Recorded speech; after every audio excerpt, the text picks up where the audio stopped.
iZombie Season 2, Episode 15, He Blinded Me with Science. I think this was actually, once again, a really fun episode. We're finally back after, quite a bit of a break. And I think this was a fun first episode. It was actually very interesting what they did with Blaine in this episode. He had a very cool sort of cliffhanger ending where, he's finally brought back as a zombie. And then in this episode, they actually kind of, they really speed up what I thought they were going to do because it's like, well, we don't know the time frame, and I always assumed, especially with him having been turned into or turning back human, I believe it was after the rats, if I remember it. I'm pretty sure.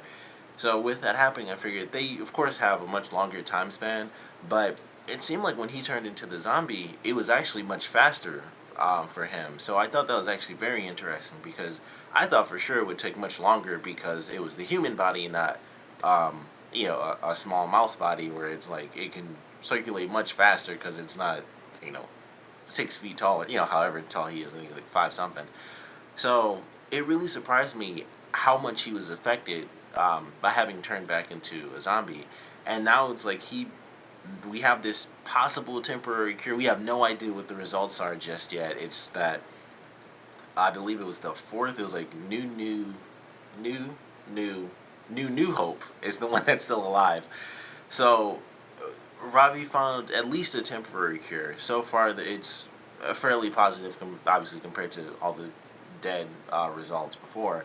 So I don't know what they're planning with Blaine. I would assume, we aren't actually going to lose Blaine as a character because he's obviously one of the big characters of the show, and he's not as much of a villain, of course, as he was in the first season. But he's still a huge, part of the series. And even if he's not in the show as much as like, the main villain, because they have so many stories now, he is the one, and they mention it a lot in this episode, and that's where it's like everyone kind of talks about his importance as to what he does for the zombies of Seattle, and how if he kind of died off, there would be a lot of people that would go full on Romero zombies, and they talk about that a lot in this episode. He was really worried about it. They have the scene where he's like, he talks about how he actually picked out his own coffin and even reserved a plot and everything because he's actually scared. And I really enjoyed that with his character in this episode. I actually thought that was really, really well done. And he gives his guys like the files and stuff like this is all the codes and all the info for all of our guys. Bury all the utopium, so he's getting out of that because he doesn't want them to get killed because he Stacy Boss is very smart and very dangerous, so he doesn't want them to get in over their heads. So he has them bury all the utopium, but in case anything happens with him, he does want them to continue on serving out brains. And it was just interesting. Like, they did a lot of scary stuff because I really love his character, and I don't want him to die off, despite him being the bad guy, the main villain for the first season. He's still a really awesome character, and it's like they're kind of freaking me out a little with all like the sad stuff. Like, he's even sad himself, and I'm like, this is really worrying me. Like, he might actually die. And he takes the cure at the end. He was looking up on his laptop before he decided to take the cure, because of course they have the scenes where he's coughing and stuff. And then he was looking up, I want to say it was muscular dystrophy, I believe. So he was feeling more effects than just like, oh, he's coughing or having coughing fits. He was feeling physically weaker, like his body was actually deteriorating from the inside, and he could kind of feel it. So it made it really scary because if this cure doesn't work, or it fades away, and he's kind of eases back into being a zombie within a month or two, that could be really dangerous for him because just after I think it was really only, I guess it was 2 days, maybe 2 or 3 days since he'd actually been killed. Like the scene on the bus at the beginning, and then the scene where he takes it at the end was probably the end of like the fourth day. So they cover like only a couple days, and he was feeling all these really bad effects after just having turned back into a zombie. And who knows if that was because, of course, with A New Hope, she had become a zombie just naturally, like she just reverted back. But he was actually killed off, so that did speed up his process compared to Major, who's still completely human, and he's just kind of still on that normal track line where he'll eventually kind of fade back into zombieism, but for now he's just normally human. And with Blaine it was just like boom, he was killed, and then it instantly reverted him back because it was always still in his system. So I'm a little freaked out what they're going to be doing with him. I, of course, hope that they don't end up killing him off. We have a lot of interesting things happening, even though technically it was like one thing, but with what they did with Drake at the end of this episode, with Major kind of taking him down, who knows what that means for Stacy Boss, because that was one of his like main guys. He'd have him, do certain missions and things like that. Also, he's an informant for the police, so these are two really big deals where we have the cops looking for him now because he's gone missing, and then we have Stacy Boss, who would most likely go on a little bit of a rampage to find one of his guys, especially if he felt like there was something that connected his disappearance with someone that was, maybe a rival or something. But I'm not sure how that's supposed to play out exactly, but I'm a little worried about it because I don't think, as far as the cop side of things, they're cops. They aren't going to start a rampage. But I feel like with Stacy Boss, he might have very minor competition, if any, because Blaine was really the only person that seemed like he was competition. But I feel like he could easily start a rampage. He probably wouldn't because he is that type of character where he seems like he's way smarter than just, I'm going to get super angry and just shoot up a bunch of places. So I doubt that'll happen. But it'll have to lead to something. And, of course, Liv finds out that Drake is working for Stacy Boss in this episode. And naturally, he vanishes at the end. So when he's not coming around at all, that might lead her to assuming Stacy Boss kind of took care of him. And then that might be um, kind of the dangerous connection that comes from his disappearance, because she'll go looking for answers herself. And now that she has, of course, Stacy Boss, the crime boss, who would easily get rid of anyone who's kind of an issue, that seems like a reasonable thing. It's not exactly reasonable, but she has her moments because, of course, she's also a zombie. Unless they shoot her in the head, she can survive. But they most likely would. They'd probably shoot her up and bury her or something crazy.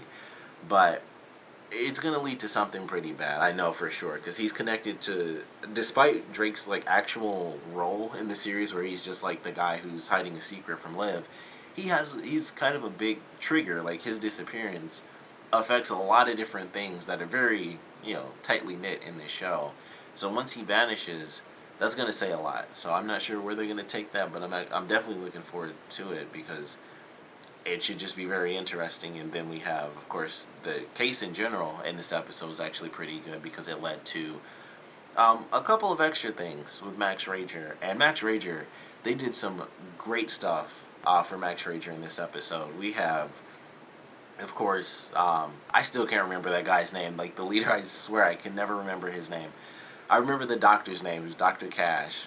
I remember her name, but I can't remember that guy's name. Still, never remember it. But he is actually insane in this episode. Supermax is beyond bad. Like, they clearly show that in this episode. Like, when he first did it, it was like he has extra strength and energy, and then it leads to him clearly being irrational. Like, he finds out that Major slept with his daughter, which, of course, Major had no idea that that was his daughter, so that wasn't the best moment, and he freaked out because he thought Major punched her in the face, and he threw the little 8 ball at him, and it like stuck into the wall and everything. So he's like way over the top in this one. And they only show him drink it like once, I think, in the beginning of the episode, but it seemed like it had lasting effects, or maybe he was drinking it, periodically. They just didn't show him every single time he, took a sip or whatever. But it seemed like just that one can kind of had him going for most of the scenes he was in, because he was pretty normal when Liv like snuck into the building and everything. He didn't like lose his mind and stuff, and he was kind of his normal self where he makes jokes and things like that. So, the very beginning and the end, I'm not 100% sure if that was Max Rager or Supermax. I assumed that it was, but then it's just like, I'm not 100% sure that was Supermax. I think that was just him being a horrible person because he was like, amping up the zombie and stuff, and they find out that the zombies can get up to, I believe it ended up going to like 14 miles per hour on the treadmill. Of course, it broke free, killed the scientist guy, so he's dead. And then Rita is kind of in a, bad situation. Her heel breaks, so of course she trips and she's messed up. And he's like, ugh, like he hit the button and it was just like whoops, and you're dead. So she survives, but of course she was super bloody and she had like a ton of scratches on her face, so of course she's gonna be a zombie now. And I don't believe they know about the vision stuff, and I think that'll be very interesting to see how that takes place. I believe they have some stuff about it, but I don't think they know specifically the vision thing. So I'm looking forward to how that's supposed to play out. I'm very curious what they're going to do with Rita now. But that really blew my mind. I was like, I cannot believe that scene happened. And he was just like, and that's why I kind of think it was Supermax, because when he took off, there were basically no words. He didn't say anything. He shrugged, and then he went up in his room. He locked the doors, and he was kind of just sitting there. It was almost like he was hyperventilating, but he wasn't physically doing it. It was like mentally, that it's like the kind of position he was in. Like he was just wide eyed, and he had no idea what to do. And then of course Rita comes up the elevator and she's alive, and she's yelling at him to like let her in, and he just keeps the same look on his face, and so she kind of shambles off because she's completely messed up. Like she got scratched in the face. She was super bloody, and it could have been a mix of her own blood and the zombie's blood. But that was just a crazy way to end like the Supermax portion of this episode. Like it was just crazy that any of that stuff took place. But I can't wait to see where the heck they take that, because I would assume at this point he's really lost his daughter's trust. They weren't exactly the closest anyway, but you leave your daughter to die. And that was like a really humanizing moment for Rita, which I actually enjoyed, because she was yelling and freaking out like, Dad, like, help me. And he was nothing, like, and he just goes up his little elevator and gets in his room. So I don't know what the heck they're going to be doing now. I don't know if she'll turn on him or try to turn him into a zombie, if he isn't one already, because I mentioned that before. Seemingly, at the end of the first season, when he was doing like the little interview, he had like a little streak of gray in his hair. Maybe that was just actually the guy getting older or something random, I don't know, but he never had that little streak. So I assumed when they showed that in, like, I think it was the season finale for season 1, and he was just walking out, and it was just a random scene with reporters and stuff, and he had that little streak of gray. I always thought he was a zombie from that, but it seems like it's never come up. So I don't know if that was like their hint, and they've decided to wait on that storyline to reveal it later on, or if that was just a random thing, and like I said, it was actually just the actor just had a little gray streak. But even now, I mean, I can't think of it consciously because I don't really look anymore, but it was just in my head because of all the people like turning into zombies and turning back and stuff like that. It was kind of in my head again. Like, I'm still not sure if that scene was meant to signify him as a zombie, or if that was just me because because of the gray hair. That's how they always signify it. So he had the little tiny streak, and that's what I thought. But it hasn't come up at all this season that he's even possibly a zombie. So maybe not, but I don't know. At the same time, I don't believe they've ever truly explained how they found out about the whole zombie thing to begin with. So maybe that was the case. He knew what was happening to him, or well, I guess it was just the experiments in general. They kind of knew what people were turning into and why they were kind of getting all crazy. But I just love the way that they took their characters. I'm very excited to see. But maybe they'll work on a cure now that it's his daughter. After he snaps out of whatever weird moment that he's in currently, maybe Max Rager will actually be looking for their own version of the cure, and maybe they'll find something, and Major will kind of get wind of that, and they'll they'll have that, because of course their whole thing is like kill all the zombies, but now his daughter's a zombie, so I highly doubt he'll be like just kill Rita, and let it be that. So maybe they'll be looking for a cure, and we'll have kind of two sides of things, and eventually they'll come together and make an actual cure, which you would think would end the show, but I'm sure even if they found that out, there would be some way to keep it going. But I don't know. Definitely looking forward to it. I think that was my favorite kind of ending, because I didn't expect them to do anything where we got another character turning into a zombie, and we don't have that many characters, and that's kind of why I thought that. I thought Rita was just gonna have that would be her position, but now she's gonna be a zombie. Who knows, what that means and what's gonna be happening with Major and his position in the company, and what the guy's gonna do, to save his daughter or not to save his daughter, which we saw how that played out in this episode. So we just don't know. We have to wait and see. But I certainly enjoyed this one. Clive definitely got some great info, because I was waiting for them to do this, and I thought it was over, but I was so happy that they did this, where they found more brains, and they called the actual guy who did the first test, and he mentions like, oh, the first one was human brains too. So I was very happy that happened, because they're back on the case. It wasn't bovine brains. They know somebody tampered with it, Of course, they thought it was just like an inside job and not someone actually broke into the house.